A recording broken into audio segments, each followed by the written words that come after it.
नमस्कार दोस्तों, मैं अंकुर उपाध्याय स्वागत करता हूं आप सभी का आपके अपने YouTube channel share market analysis में। दोस्तों यहाँ पे जेफरीज जो अच्छी खासी आप सभी इनका नाम जानते हो, ब्रोकरिंग कंपनी है कहीं ना कहीं ये, और ये रिपोर्ट निकालने का काम करती हैं, कभी किसी सेक्टर पे, कभी किसी स्टॉक पे, कभी इंडेक्स पे, कभी इकोनॉमी पे, कभी कंट्री पे।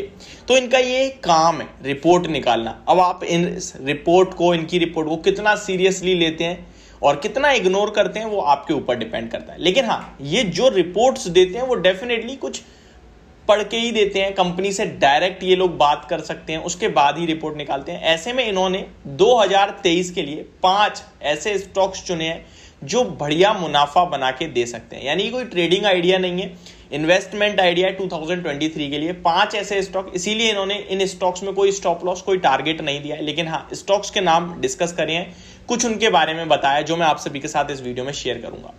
प्योर ये कॉपी पेस्ट वीडियो, यानी कि जेफरीज की जो रिपोर्ट है, जो स्टॉक्स हैं वो मैंने पढ़े हैं और आप सभी के साथ शेयर करूंगा। हो सकता है आपको ना मिली हो ये रिपोर्ट, तो यहां से हमारे माध्यम से आपको मिल जाएगी। सबसे पहले मैं आपको बताना चाहूंगा कि ये जो ब्रोकरेज कंपनीज होती हैं ये रिपोर्ट निकालती रहती हैं, तो आपको इनकी रिपोर्ट को पढ़ना है और उसके बाद स्टॉक को खुद चेक करना है। या किसी भी मार्केट के ऊपर रिपोर्ट है, कुछ भी रिपोर्ट है, ऐसा नहीं है तुरंत रिएक्शन ले लेना है, ये इनका काम है, तो ये कुछ ना कुछ तो करते ही रहेंगे। ठीक है, चलिए बढ़ते हैं आगे और रिपोर्ट के स्टॉक्स को देखते हैं। सबसे पहला स्टॉक इन्होंने जो कहा है, पहले मैं आपको हेडलाइन बताना चाहूंगा, ईयर एंड स्पेशल, यानी कि साल खत्म हो रहा है उसका special, top 5 mid cap stock ideas for 2023 from Jefferies.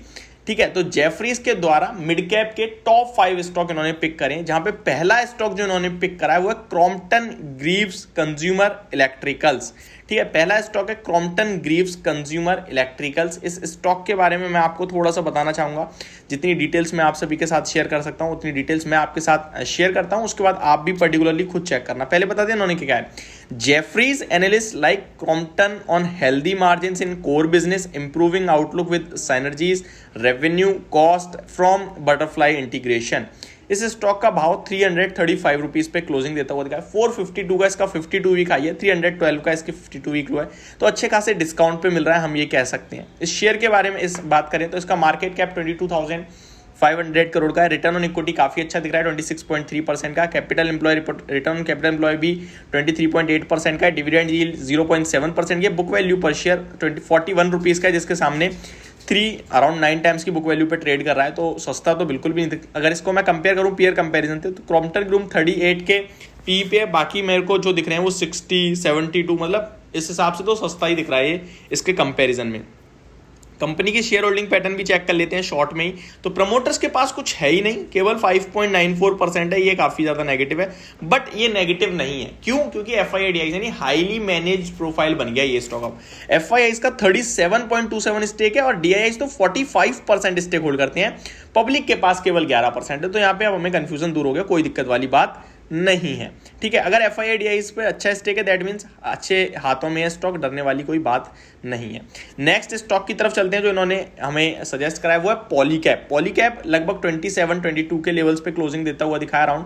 Polycab is one of the preferred picks because of its solid execution despite softening copper and focus to improve FMEG, यानी कि फास्ट मूवर इलेक्ट्रिकल गुड्स। अब पॉलीकैब के बारे में भी मैं आपको थोड़ी सी डिटेल देता हूं। पॉलीकैब स्टॉक की बात करें तो 2734 पे फ्राइडे को क्लोजिंग आई है स्टॉक की। लगभग 41,000 करोड़ का मार्केट कैप है।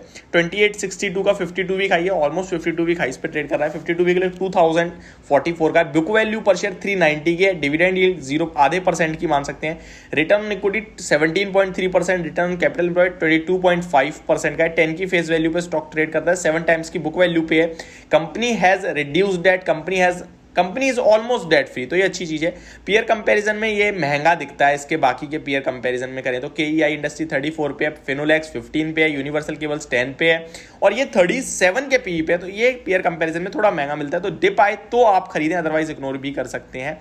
इसमें share holding pattern 68% promoters, 6.44 FII, DI की बात करें तो 10.35% और पब्लिक की बात करें तो 15%, यानी कि ये स्टॉक में भी शेयर होल्डिंग पैटर्न तो अच्छी दिख रही है। थर्ड स्टॉक जो इन्होंने पिक करा है अपनी लिस्ट में वो है डिक्सन टेक्नोलॉजीज। इस स्टॉक की बात करें तो 4165 के लेवल्स पे करंट मार्केट प्राइस शो कर रहा है, यानी फ्राइडे के सेशन का। प्रमोटर्स के पास 34.52% स्टेक है। in the company as 31st December 2021 while FII owned 18.51% DIAs। तो इसके बारे में इन्होंने कुछ ज़्यादा कहा नहीं है, बट मैं आपको स्टॉक की डिटेल्स देना चाहूँगा डिक्सन टेक्नोलॉजीज़ की। तो चलिए देखते हैं डिक्सन कैसा दिखता है। तो डिक्सन की बात करें तो ये ऑलरेडी एक काफ़ी बड़े रिटर्न्स दिए थे इस स्टॉक ने। 24,400 करोड़ का मार्केट कैप है, 5,800 का 52 वीक हाई है जहाँ से अच्छी खासी करेक्शन दिखा चुका है, 3,200 का 52 वीक लो है जहां से अच्छा खासा ऊपर भी है। रिटर्न ऑन इक्विटी 22% के समथिंग का है जो कि अच्छा मानेंगे। रिटर्न ऑन कैपिटल एम्प्लॉयड 22.5% का है। बुक वैल्यू पर शेयर 187 की है। स्टॉक का पीई जो है वो 105 के पीई पे ट्रेड करता है। पहले पीयर कंपैरिजन देख लेते हैं। तो पीयर कंपैरिजन में स्टॉक काफ़ी महंगा दिखता है। अगर हम बात करें इस कंपनी की शेयर होल्डिंग पैटर्न की, जो मैंने आपको स्टार्टिंग में बताई वो थोड़ी चेंज है। अभी मैं आपको बताना चाहूँगा 34.27% अराउंड प्रमोटर्स होल्ड करते हैं, FII 16.27, DIs 18.5%, पब्लिक 30% होल्ड करती है। तो ये इस स्टॉक की अपडेट है। नेक्स्ट स्टॉक जो इन्होंने चुना है वो है supreme industry. The brokerage aspects margin uptick likely from FY24E with PVC stabilizing and 40% value added mix।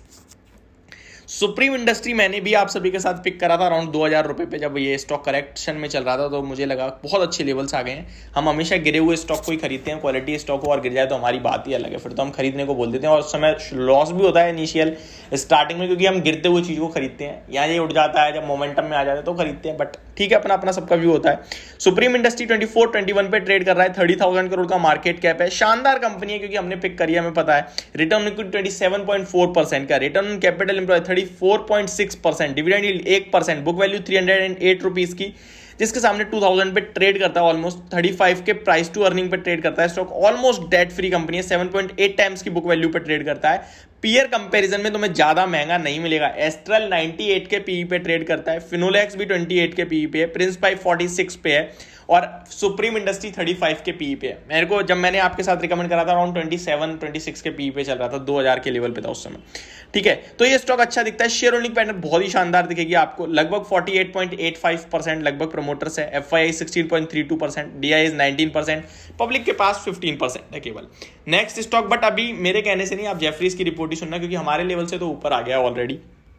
Last stock जो उन्होंने कराया वो कजारिया सेरामिक्स, 1145 का इनका लेवल है। Export focus by Morbi to add domestic demand and pricing stability it said. तो यहाँ पे आपको मैं बताना चाहूंगा कजारिया सेरामिक के बारे में भी थोड़ी सी डिटेल देख लेते हैं। वैसे रियलिटी सेक्टर में डिमांड बढ़ेगी तो ये स्टॉक भी डेफिनेटली आपको अच्छा करता हुआ दिखेगा। 1132 का लेवल है स्टॉक पे, 18,000 करोड़ का मार्केट कैप, 18.9 की रिटर्न ऑन इक्विटी, 24.5 का return on capital employed, book value 140 rupees की, प्राइस टू अर्निंग 47 का, डिविडेंड यील्ड 1% की। पीयर कंपैरिजन में स्टॉक देख लेते हैं तो ऑलमोस्ट महंगा है सबके मुकाबले, 47 के पी पे है। बाकी सेरा सैनिटरी लगभग 36 पे है, सोमेनी सेरामिक्स 27 पे है, ओरिएंट बेल 18-19 पे है, एशियन ग्रेनिटो तो 27 पे है। तो ये स्टॉक थोड़ा सा महंगा दिख रहा है। शेयर होल्डिंग पैटर्न देख लेते हैं। प्रमोटर्स अराउंड 47.49% होल्ड करते हैं, DIIs लगभग 22.82%, FIIs 19.44% एंड पब्लिक के पास मात्र 10% है। तो शेयर होल्डिंग पैटर्न इंटरेस्टिंग दिख रही है। तो ये मेरी वीडियो, होप आपको समझ और पसंद दोनों आई होगी। Thank you so much for watching this video. Have a great day guys.